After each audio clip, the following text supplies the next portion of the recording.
அஸ்ஸலாமு அலைக்கும் viewers, welcome to ஸ்டார்ஜியாத் kitchen. இன்றைக்கி நம்ம கிச்சனில் குழந்தைங்க விரும்பி சாப்பிட்ற பிரெட் பீஸா எப்படி செய்யறதுன்னு தான் பார்க்க போகிறோம். ரொம்ப சீக்கிரமாகவும் ரொம்ப சுலபமாகவும் குழந்தைங்களுக்கு நம்ம இதை செஞ்சு கொடுத்துடலாம். வாங்க எப்படி செய்கிறதுன்னு பார்க்கலாம். ஒரு பவுலில் ஒரு வெங்காயத்தை கட் பண்ணி சேர்த்துக்கோங்க. அதோட ஒரு தக்காளியும் கட் பண்ணி சேர்த்துக்கோங்க. ஒரு குடமிளகா கட் பண்ணி சேர்த்துக்கோங்க.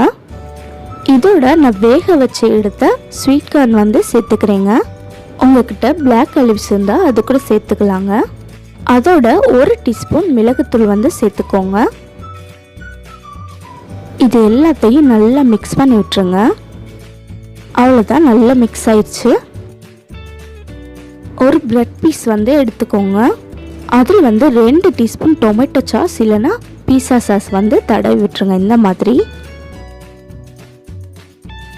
ஃபுல்லாக நல்லா அப்ளை பண்ணிவிட்டு நம்ம ரெடி பண்ணி வச்ச மிக்சரை மேலே இந்த மாதிரி வச்சுருங்க.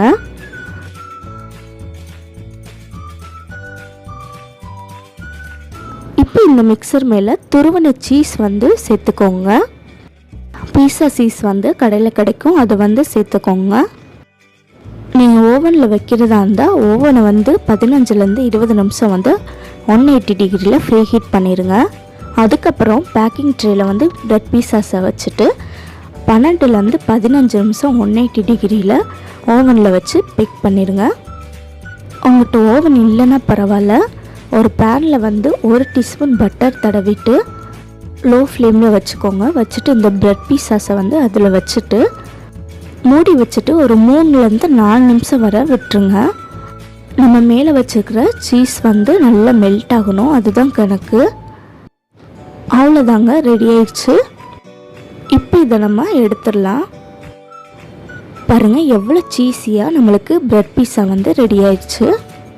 உங்ககிட்ட வரமிளகா இருந்தால் அதை அரைச்சிக்கோங்க, அதுதான் ரெட் சில்லி ஃப்ளேக்ஸு. கொஞ்சமாக ரெட் சில்லி ஃப்ளேக்ஸை தூவி விட்டுருங்க. உங்கள்கிட்ட மிக்சடு ஹெர்ப்ஸ் இருந்தால் கூட அதை கூட நீங்கள் தூவி விடலாம். ஒரிகனோ பவுடர் இருந்துச்சுன்னா அதை கூட நீங்கள் ஆட் பண்ணிக்கலாம். அவ்வளோதாங்க, சீக்கிரமாகவும் சுலபமாகவும் செய்யக்கூடிய இந்த பிரெட் பீஸா நம்மளுக்கு ரெடி ஆயிடுச்சு. உங்கள் குழந்தைங்களுக்கும் இதே மாதிரி செஞ்சு கொடுங்க, ரொம்ப ரொம்ப டேஸ்ட்டாக இருக்கும். அப்படியே மறக்காமல் ஸ்டார்ஜியாத் கிச்சன் சேனலுக்கு சப்ஸ்கிரைப் பண்ணி பக்கத்தில் பெல் பட்டனை கிளிக் பண்ணிடுங்க. அப்போ தான் நாங்கள் போடுற வீடியோஸ் உடனுக்குடன் உங்களுக்கு நோட்டிஃபிகேஷனாக வரும்.